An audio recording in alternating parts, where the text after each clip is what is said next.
Hello everyone, అందరికీ నమస్కారం. Welcome to bazooka movie review. So ఇవాళ మనం మస్త్ షేడ్స్ ఉన్నాయిరా మూవీ రివ్యూ గురించి మాట్లాడుకోబోతున్నాం.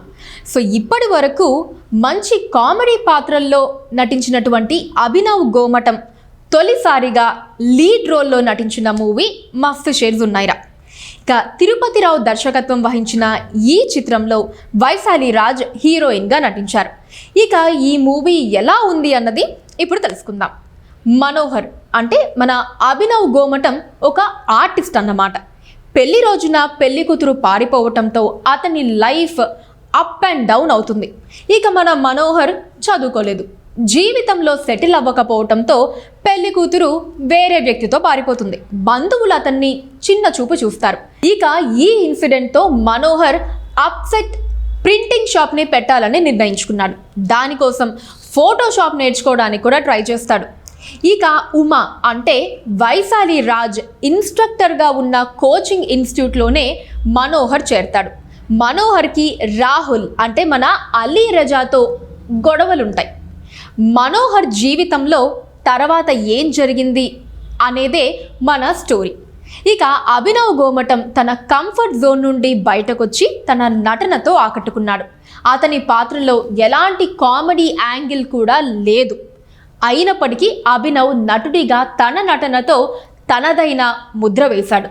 ఇక్కడ డెఫినెట్లీ ఒక విషయం చెప్పుకోవాలి. ఎందుకంటే అభినవ్ గోమటంని మనం అంతకు ముందు వరకు కూడా ఎక్కువగా ఆ కామెడీ రోల్స్లోనే చూడడం జరిగింది. కాబట్టి ఈ మూవీలో కూడా అది ఎక్స్పెక్ట్ చేస్తారు డెఫినెట్లీ ఆడియన్స్. బట్ మనకి ఆ యాంగిల్ అయితే అంతగా కనిపించదు. బట్ అయినా తన నటనతో ఆడియన్స్ అందరినీ కూడా అట్రాక్ట్ చేశారు అభినవ్ గోమటం అని చెప్పుకోవచ్చు.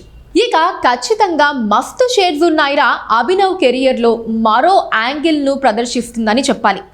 ఈ చిత్రం అతనికి వైవిధ్యమైన పాత్రల్ని అందించడంలో హెల్ప్ అవుతుంది. ఇక లేడీ లీడ్ రోల్లో నటించినటువంటి వైశాలి రాజ్ తన పాత్రలో ఒదిగిపోయి ఆకట్టుకుంది. ఆమె సన్నివేశాలు, రొమాంటిక్ ట్రాక్ చూడ్డానికి చక్కగా ఉన్నాయి. నిజాల్ గల్ రవి ఇందులో కీలక పాత్రని పోషించాడు. తన నటనతో ఆకట్టుకున్నాడు. మోయిన్ మహమ్మద్, అలీ రజా, ఆనంద్ చక్రపాణి, లావణ్య రెడ్డి వంటి వారు తమ తమ పాత్రల్లో డీసెంట్గా నటించారు. ఇక క్లైమాక్స్ పోర్షన్ చాలా ల్యాగ్గా ఉంటుంది. చివర్లో ఏం జరుగుతుందో తెలియడంతో సినిమా కూడా కాస్త బోరింగ్గా మారుతుంది.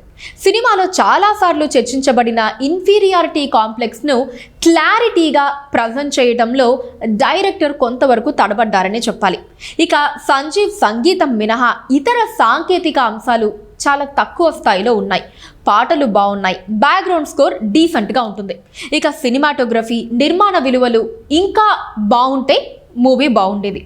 ఎడిటింగ్ కూడా అంతగా బాగోలేదనే చెప్పాలి. ఇక సినిమా కూడా చాలా లెంతీగా, నెమ్మదిగా అనిపిస్తుంది. దర్శకుడు తిరుపతి రావు సింపుల్ మూమెంట్స్ మరియు సిచ్యువేషనల్ కామెడీతో సినిమాను బాగానే హ్యాండిల్ చేశారు. సినిమాలో కొన్ని పాటలు బాగానే హ్యాండిల్ చేసినప్పటికీ ఎమోషనల్ పార్ట్కి మరింత మెరుగ్గా ఎగ్జిక్యూషన్ అన్నది ఇచ్చుంటే బాగుండేది. మొత్తం మీద మస్తు షేడ్స్ ఉన్నాయిరా చిత్రం జీవితంలో ఏదైనా పెద్దగా చేయాలనుకునే వ్యక్తి యొక్క జర్నీని మనకి చూపిస్తుంది. ఈ ప్రయత్నం అనేది నిజాయితీగా ఉన్నప్పటికీ ఎమోషనల్ యాంగిల్ అంతగా ఆకట్టుకోదు.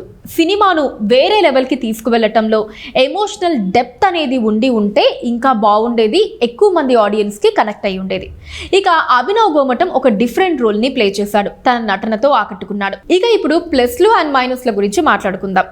అభినవ్ గోమటం తన నటనతో ఆకట్టుకున్నాడు. లేడీ లీడ్ రోల్లో నటించిన వైశాలి రాజ్ కూడా తన పాత్రలో ఆకట్టుకునే నటననే ప్రదర్శించడం జరిగింది. సినిమాలో కొన్ని ఆకట్టుకునే సన్నివేశాలు ఉన్నాయి. క్లైమాక్స్ మరియు అక్కడక్కడ స్లోగా సాగే సన్నివేశాలు విసుగుని తెప్పిస్తాయి. వాటిని మీరు విస్మరిస్తే గనక ఈ మూవీని ఒక్కసారి చూడవచ్చు.